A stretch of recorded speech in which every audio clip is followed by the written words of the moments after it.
ನಾವು ನಮ್ಮ ವೈಯಕ್ತಿಕವಾದಂಥ ಸಂಪೂರ್ಣ ಖರ್ಚಿನಲ್ಲಿ ಮದುವೆ ಮಾಡ್ಕೊಳ್ತಕ್ಕಂಥ ಅವಶ್ಯಕತೆ ಆದರೂ ಏನಿತ್ತು ಸರ್? ಇವರಲ್ದಲೇ ಇದ್ದರೆ 4-6 ಜನ ಬೇರೆಯವರು ಇರ್ತಾಯಿದ್ರು. ಭಾರತೀಯ ಸಂಸ್ಕೃತಿ, ಭಾರತೀಯ ಪರಂಪರೆ ಒಳಗಡೆ ಬೆಳೆದು ಬಂದಿರತಕ್ಕಂಥದ್ದು ಏನಪ್ಪ ಅಂತ ಅಂದರೆ, ಯೂಶ್ವಲಿ ಅದು ಸರಿ ತಪ್ಪು ವಿಚಾರಗಳಿಗೆ ನಾನು ಹೋಗೋದಿಲ್ಲ, ಅದು ಅವರವರ ವೈಯಕ್ತಿಕ ನಿಲುವುಗಳಿಗೆ ಬಿಟ್ಟಿರುತ್ತೆ. ಹೆಣ್ಣಿನ ಮನೆಯ ಕಡೆಯವರೇ ಮದುವೆ ಮಾಡಿಕೊಡ್ಬೇಕು ಅನ್ನೋ ಒಂದು ಸಂಸ್ಕೃತಿಯಲ್ಲಿ ಬೆಳೆದು ಬಂದಿದ್ದೇವೆ. ಆ ರೀತಿಯಲ್ಲಿ ಸಂಸ್ಕೃತಿಯಲ್ಲಿ ಇದ್ದಾಗ ಇವರಲ್ದಲೇ ಇದ್ದರೆ ಮತ್ತೊಬ್ಬರು ಮಗದೊಬ್ಬರು ಆ ಒಂದು ಸ್ಟ್ರೀಮ್ ಲೈನಿಗೆ ಬರೋ ಅಂಥವ್ರು ಇರ್ತಾಯಿದ್ರು. ಅದನ್ನೆಲ್ಲ ಬಿಟ್ಬಿಟ್ಟು ನಾನು ಆ ರೀತಿ ಧನದಾಹಿ ಆಗಿದ್ದರೆ, ಅಥವಾ ನಮ್ಮ ತಂದೆ ತಾಯಿ ತಂಗಿ ಇವರು ಹೇಳೋ ರೀತಿಯಲ್ಲಿ ಧನದಾಹಿಗಳಾಗಿದ್ದರೆ, ವರದಕ್ಷಿಣೆ ಕಿರುಕುಳವನ್ನು ಕೊಡುವಂತಹ ವ್ಯಕ್ತಿಗಳೇ ಆಗಿದ್ದರೆ ನಮ್ಮ ವೈಯಕ್ತಿಕ ಖರ್ಚಿನಲ್ಲಿ ನಾವು ಯಾಕೆ ಮದುವೆ ಮಾಡ್ಕೊಳ್ಬೇಕಾಗಿತ್ತು? ಜೊತೆಯಲ್ಲಿ ನಾವು ಮದುವೆ ಆದ ನಂತರನೂ ಕೂಡ ನನ್ನ ಸ್ವಂತ ದುಡ್ಡಿನಲ್ಲಿ ಕಾಲೇಜಿಗೆ ವ್ಯಾಸಂಗ ಮಾಡಲಿಕ್ಕೆ ದಾಖಲಿಸ್ತಕ್ಕಂತಹ ಪ್ರಮೇಯ ಆದರೂ ಏನು ಬರ್ತಿತ್ತು ಸರ್?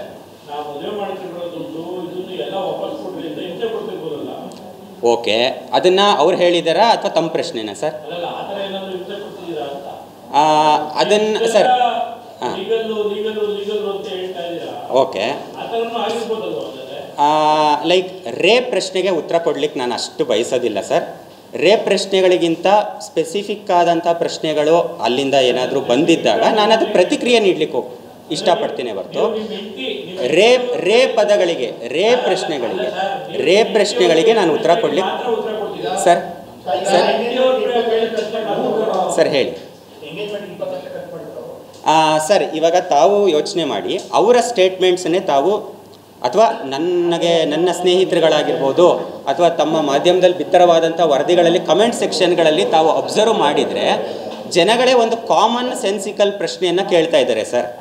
ಏನಪ್ಪ ಅಂತ ಅಂದರೆ, ಯಾರಾದ್ರೂ 3 ಸ್ಟಾರ್ 5 ಸ್ಟಾರ್ ಹೋಟೆಲ್ಗಳಲ್ಲಿ ಎಂಗೇಜ್ಮೆಂಟ್ ಮಾಡಿದ್ರೂ ಕೂಡ 20 ಲಕ್ಷ ರೂಪಾಯಿಗಳನ್ನು ಖರ್ಚು ಮಾಡಲಿಕ್ಕೆ ಸಾಧ್ಯವೇ ಅನ್ನೋವಂಥ ಪ್ರಶ್ನೆಗಳನ್ನು, ಪ್ರಶ್ನಾರ್ಥಕ ಚಿಹ್ನೆಗಳನ್ನು ಅವ್ರಿಗೆ ಪ್ರಶ್ನೆ ಆಗಿ ಇಡ್ತಾ ಇದ್ದಾರೆ. ಜೊತೆಯಲ್ಲಿ ಅವರು ತಮ್ಮ ಹೇಳಿಕೆಗಳಲ್ಲಿ ಹೇಳ್ತಾರೆ, ನಾವು ಬಡವರು ಅಂತ ಹೇಳ್ತಾರೆ. ಬಡವರು ಅಂತ ಹೇಳಿದ ಮೇಲೆ 20 ಲಕ್ಷ ರೂಪಾಯಿಗಳನ್ನು ಹೆಂಗೆ ಖರ್ಚು ಮಾಡಿದ್ರಿ ಅಂತ ಹೇಳಿದಾಗ ನಾವು ಸಾಲ ತೊಗೊಂಬಂದಿದ್ದೀವಿ ಅಂತ ಹೇಳ್ತಾರೆ. ಕೆಲವು ಮಾಧ್ಯಮಗಳಲ್ಲಿ ಬಿತ್ತರವಾಗಿದೆ 3% ಬಡ್ಡಿಯನ್ನು ಕೂಡ ತಂದು ನಾವು ಮಾಡಿದ್ದೇವೆ ಅಂತಾರೆ ಸರ್. ನಾನು ಇದನ್ನು ಜಾಸ್ತಿ ತುಂಬ ಟೆಕ್ನಿಕಲಾಗಿ ಹೋಗೋದಿಲ್ಲ, ಸುಮ್ಮನೆ ಒಂದು ಕಾಮನ್ ಸೆನ್ಸಿಕಲ್ ಪ್ರಶ್ನೆ ಸರ್. 20 ಲಕ್ಷ ರೂಪಾಯಿಗಳಿಗೆ ಬೇಡ ಸರ್, 10 ಲಕ್ಷ ರೂಪಾಯಿಗಳಿಗೆ 3%ನಂತೆ ಈ ರೇಟ್ ಆಫ್ ಇಂಟ್ರೆಸ್ಟ್ ಆಗಿದ್ರೆ ಎಷ್ಟಾಗುತ್ತೆ ಸರ್ ಒಂದು ತಿಂಗಳಿಗೆ? ಅವರು ಇಂಟ್ರೆಸ್ಟನ್ನೇ ಅಷ್ಟು ಕಟ್ಟಿದ್ರೆ ತಮ್ಮ ಜೀವನವನ್ನು ನಡೆಸಲಿಕ್ಕೆ ಇನ್ನೊಂದಷ್ಟು ಆದಾಯ ಇರಬೇಕಲ್ಲ. ಸೊ ಅಲ್ಲಿಗಲ್ಲಿ ಕ್ಯಾಲ್ಕುಲೇಟ್ ಮಾಡಿದ್ರೆ ಇವರ ಪ್ರಶ್ನೆ, ಇವರ ಉತ್ತರ ತುಂಬ ಕಾಂಟ್ರಡಿಕ್ಟರಿ ಆಗಿದೆ ಅಂತ ನಾನು ಅಂದ್ಕೊಳ್ತೇನೆ. ಹೌದು ಸರ್. ಜೊತೆಯಲ್ಲಿ ಇನ್ನೊಂದು ಕ್ಲಾರಿಫಿಕೇಶನ್, ಇನ್ನೊಂದು ಕ್ಲಾರಿಫಿಕೇಶನ್ ಸರ್ ಅದನ್ನೇ ನಾನು ಇನ್ನೊಂದು ಕ್ಲಾರಿಫಿಕೇಷನನ್ನು ನಾನು ಕೊಡೋಕ್ಕೆ ಇಷ್ಟಪಡ್ತೇನೆ.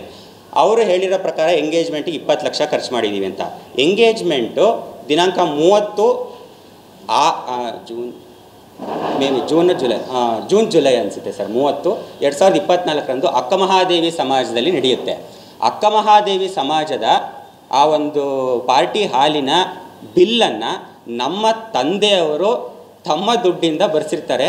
ಆ ಒಂದು ಬಿಲ್ಲು ಕೂಡ ನನ್ನ ಹತ್ರ ಇದೆ. ಸೊ ಆ ಒಂದು ಇದರಲ್ಲಿ ಅರ್ಥ ಮಾಡ್ಕೊಳ್ಳಿ, ಇವರು ಹೇಳ್ತಾ ಇರೋಂತಹ ಒಂದು ಫ್ಯಾಬ್ರಿಕೇಟೆಡ್ ಅಥವಾ ಎಕ್ಸಾಜುರೇಟೆಡ್ ಫಿಗರ್ಸ್ ಏನಿದೆ ಅನ್ನೋದು ಅದರಿಂದನೇ ಅರ್ಥ ಮಾಡ್ಕೊಳ್ಳಿ ಸರ್.